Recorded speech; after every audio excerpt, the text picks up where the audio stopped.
I'm leaving the cafe to Sally. Better her than you. Tony, the husband, says this with absolute confidence.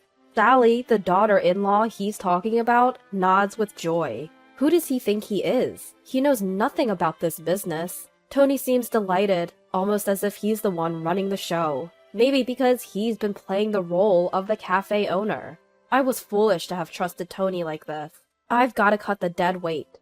My name is Lucy, a homemaker in my 60s. I live with Tony, and we have a son named John, who married Sally a few years ago. They live close by. John and Sally are important to me, but there's something else that means even more to me. Our family cafe. We've inherited this business through generations, since the town was scarcely populated. We're the current owners of the cafe. The coffee we've been brewing for generations is loved by the locals. Some even ask me to teach them how to make it. Each time they ask, I feel thrilled, and it's almost a pity I can't share the secret. Running this cafe is like a sanctuary for my soul. It's comforting to be surrounded by just the right amount of customers, cook their orders, and serve them. This time is priceless, to say the least. But Tony and I have divergent feelings about the cafe. Tony does handle the administrative side of the cafe, but hardly ever shows up at the place. Why do I have to be at the cafe? Isn't that your job? He would say, essentially neglecting his duties. He's not the Tony I married. Back then, he was all in, saying, let's both work hard on running the cafe. I remember feeling so supported. But after a few months of marriage, Tony lost all interest in the cafe. He never showed up there and seemed to only care about the money it made. How much did we make this month? Can't be much coming from that old shop, huh? It was hard not to be angry when Tony laughed like that. But if I spoke up, I was sure we'd end up fighting. So I stayed silent. Tony was overly concerned about the cafe's earnings, and when he learned how much we made, he tried to pocket it all for himself. The earnings from the cafe are for future expenses, so keep your hands off. Even if I told Tony that, he'd say, it's my shop, so I can take the money if I want to. Stop worrying about small stuff. And he'd take all the profits when I wasn't looking. Tony knew where I kept my banking card. Even if I hid it, he'd find it quickly and take whatever money I had.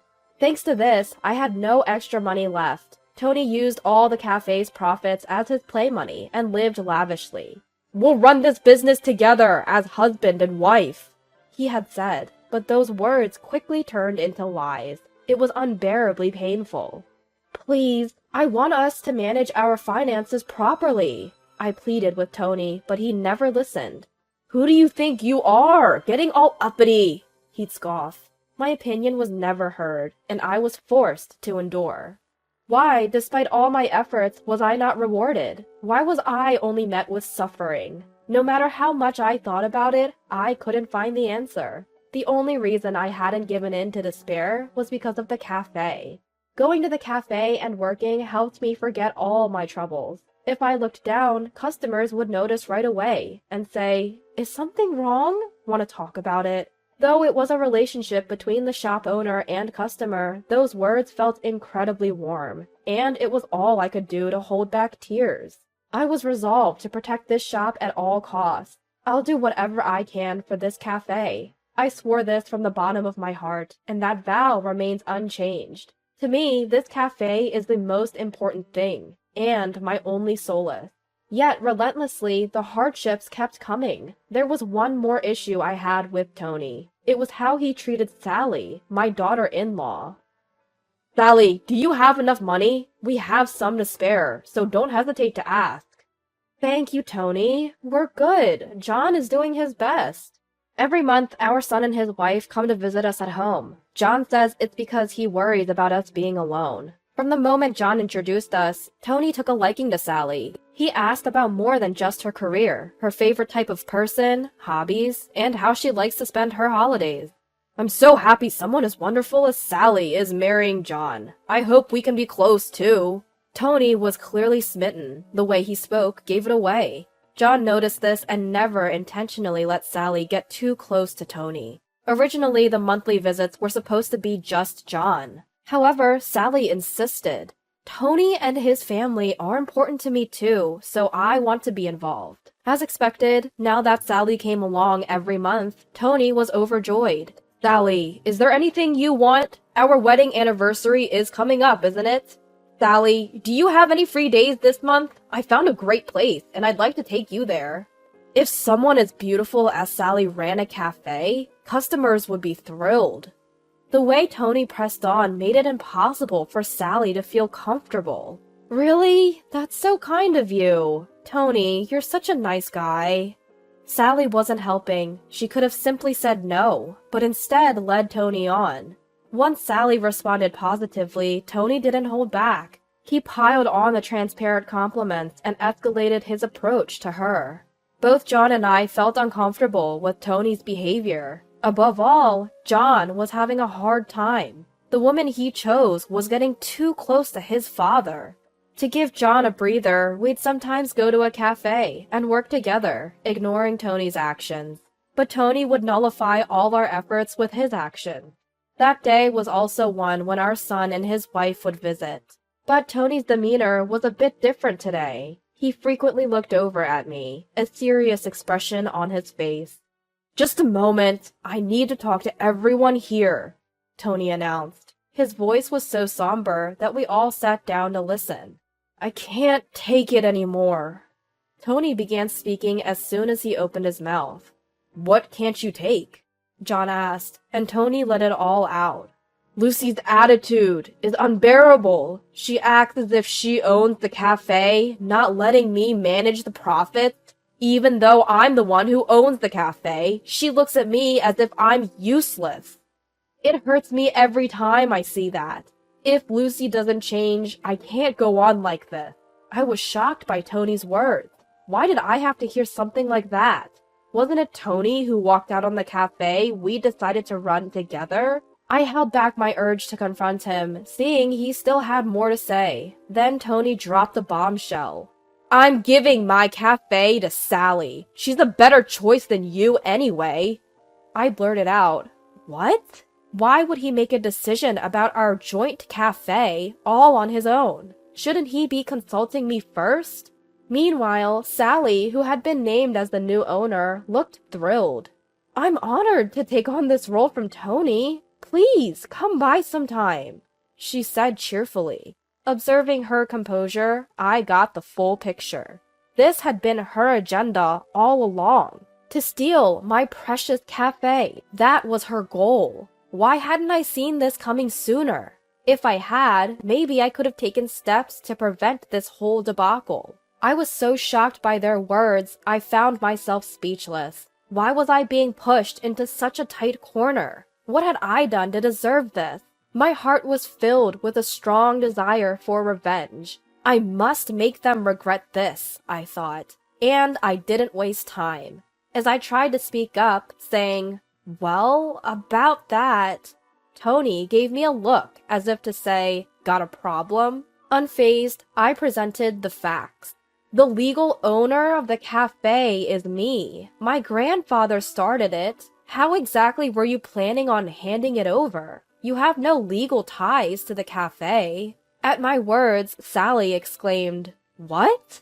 Just as I'd suspected, she had been kept in the dark. Tony had no right to decide anything about the cafe, because I was the one who had been running it. Of course, transferring the shop to someone else is impossible without my consent. For Tony to even suggest giving it to Sally, he must be operating under some serious misconceptions. "You did say we were co-managing the shop, didn't you? Doesn't that make me part owner too?" "I did say that, and I even tried to transfer the title to you. But when I suggested doing the paperwork, you didn't want to, remember? That's on you." When we first got married, I had intended to give Tony ownership of the shop, but the one who refused was unmistakably Tony. Seeing Tony go pale as if he'd forgotten all that, I can't help but chuckle at him. When was the last time I saw Tony this deflated? But Sally stood up as if to defend Tony.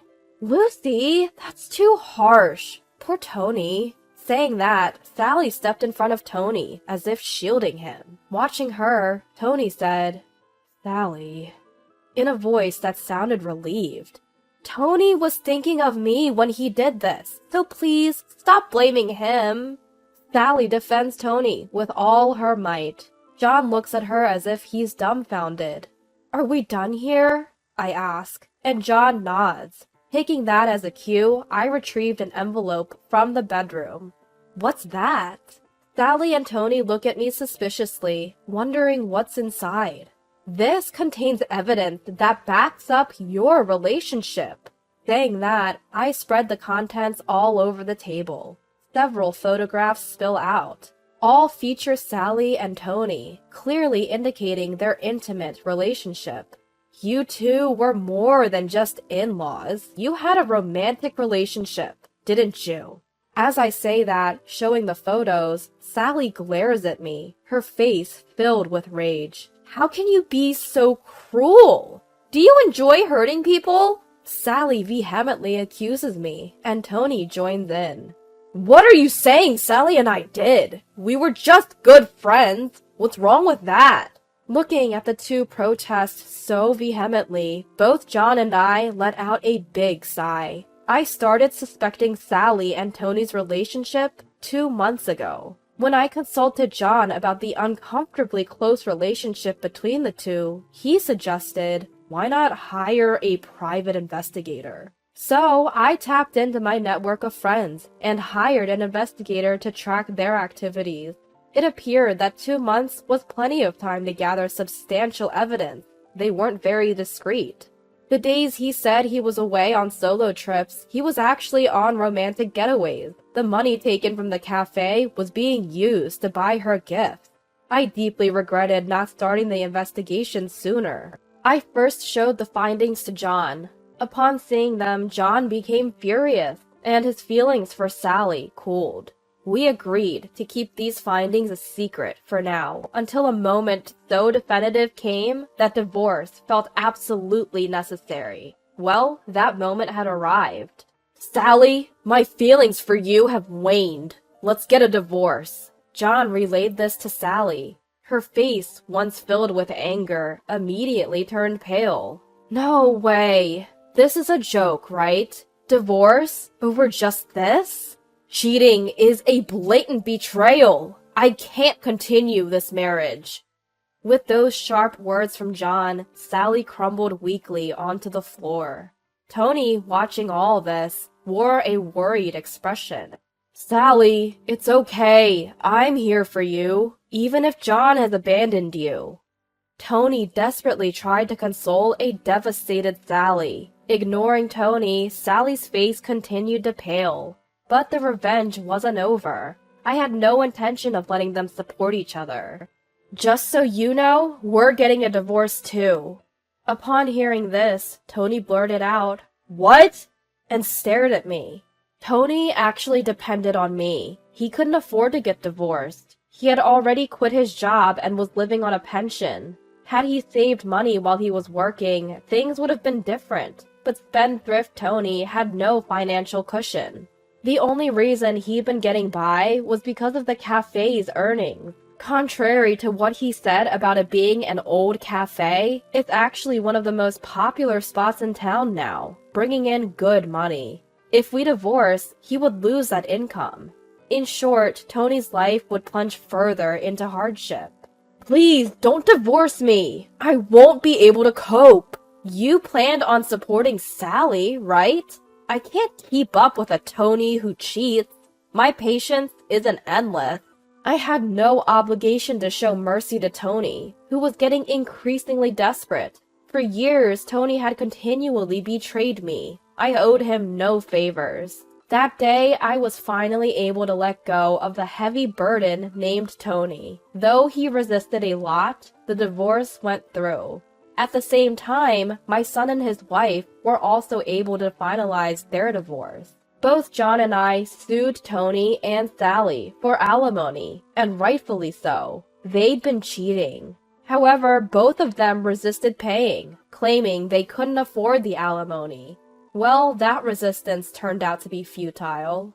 Apparently, Tony now lives alone in an old apartment, abandoned by Sally. Sally is young. She probably planned to leverage her beauty and move on, but John wouldn't allow that. As soon as he contacted her parents, they took her back. She's now working her tail off to repay her parents, who covered the alimony. As for Tony, he didn't have the means to pay and ended up in debt. On my end, the reduction in stress significantly elevated my focus on running my cafe. With my newfound financial stability, I renovated the cafe and the atmosphere got rave reviews from customers. Sometimes John comes by and helps out with the business. Despite everything that's happened, John has always stood by me. I want to live the rest of my life with such a kind person as John.